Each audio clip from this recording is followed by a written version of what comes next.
Les amis, partagez cette vidéo au maximum. Peuple burkinabé, partagez cette vidéo au maximum. Écoutez. Le capitaine Traoré, comme ils l'ont fait de Sankara, et ils veilleront à ce qu'un autre Compaoré succède au capitaine Traoré si on ne fait pas attention. Mais s'ils réussissent, le problème qu'ils ont, vous me demanderez certainement, pour conclure, que mais pourquoi est-ce que depuis que le capitaine Traoré est là, on dirait que tout le monde se concentre, se focalise. Il y a comme une fixation quand même sur le Burkina Faso. Parce que c'est un symbole. C'est un symbole. C'est un capitaine comme qui? Sankara. C'est un homme qui vient de Pau, comme qui? Sankara. C'est un homme qui est arrivé là, il avait 33 ans, comme qui? Sankara. En fait, c'est ça que vous avez. Et puis vous avez quelqu'un qui a, comment on dit ça? Quelqu'un qui a, on dirait, une grande gueule, quelqu'un qui parle, ouais. qui sait formuler des phrases, qui sait aligner des idées, et les structurer, et qui surtout dit ce qu'il pense. Ouais. Ça rappelle qui? Sankara. Du coup, l'impression qu'ils ont, c'est qu'il y a une sorte de... Il y a quelqu'un qui dit souvent sur vos plateaux l'histoire bégait, comme si on avait fait un retour en arrière et qu'on avançait, sauf qu'en face, on n'a pas les gens qui ont les capacités de François Mitterrand, par exemple. Il n'y a pas les gens qui ont les capacités de Houphouët-Boigny.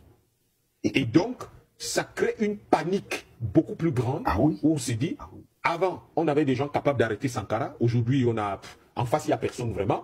Mais donc, ils jettent toutes leurs forces pour pouvoir éliminer ce monsieur. Il faut que l'Afrique fasse attention, parce que si ils savent que si le Burkina, le président du Burkina est éliminé, il est neutralisé aujourd'hui. Le Mali et le Niger. Ouais. Pourquoi? C'est un pays beaucoup plus petit. Donc c'est beaucoup plus facile, c'est 224 000 km à peu près. C'est beaucoup plus facile de mobiliser les gens que de mobiliser les gens au Niger dans 1 200 000 km². La population est relativement éparpillée, alors qu'ici elle est un peu plus concentrée. Du coup, ça représente en réalité une sorte de marteau beaucoup plus puissant et qui peut frapper beaucoup plus rapidement et de manière et provoquer beaucoup plus de destruction. D'ailleurs, il n'y a qu'à le voir dans la dégradation de ces relations. Les Russes veulent bien, c'est des alliés stratégiques, veulent donner un coup de main, mais nous devons nous unir. Nous devons nous unir, et si on fait le lien avec le premier sujet, vous comprenez très bien que dans les pays où l'OTAN a la même mise, sur lesquels l'OTAN a la même mise, les Occidentaux ont la même mise, on fait tout pour fermer la bouche des Africains. Et à côté, pourquoi on leur ferme la bouche? Parce que quand les autorités seront impliquées dans des actions de déstabilisation d'un pays voisin, parce que ça arrivera fatalement, en tout cas il y a des actions qui sont menées, il ne faudra même pas que la population de ce pays-là puisse contredire ça, puisse contester ça, critiquer ça. Donc les gens sont dans un jeu d'ensemble. Nous sommes les seuls à croire que c'est le problème du Burkina Faso. Ce n'est pas le problème du Burkina Faso, c'est le problème de toute l'Afrique. Si des gens s'attaquent au président Ibrahim Traoré de cette façon-là, ça veut dire qu'ils se disent c'est leur Normandie. C'est le débarquement de Normandie. Donc, s'ils réussissent ce débarquement de Normandie, ils pourront gagner la guerre. Nous devons être très vigilants là-dessus. Peuple du Faso, peuple d'Afrique, le grand frère a tapé dedans. Le grand frère a niara, il a mis la petite main dedans. Ah oui. Qu'est-ce que vous n'avez pas compris? Qu'est-ce que nous n'avons pas compris? Après combien d'années? Après le départ de Thomas Sankara, après combien d'années? Oui. Le président Ibrahim Traoré, il est pour nous. Si tu ne veux pas, sors. Si tu ne veux pas, mets ta tête au goudron. Voilà, alors tu vas faire le travail. C'est de ça qu'il s'agit. Alors, comme vous avez bien compris, le grand frère, il dit, beaucoup veulent le faire tomber. Mais la malchance que ceux-là, ces détracteurs ont, c'est qu'ils n'ont plus les François Mitterrand. Je ne veux plus citer certains noms, de peur que, bon, voilà, on nous pense qu'on est entre Africains. Il a cité quand même quelques noms, vous avez écouté. Parce que eux, là, ceux-là, c'était ceux qui, ils avaient de la niaque. Mais aujourd'hui, tous ceux-là, même les commanditaires sont les femmelettes, ils ne peuvent rien. Parce que, les Africains ont les yeux ouverts. Oui, nos yeux sont open.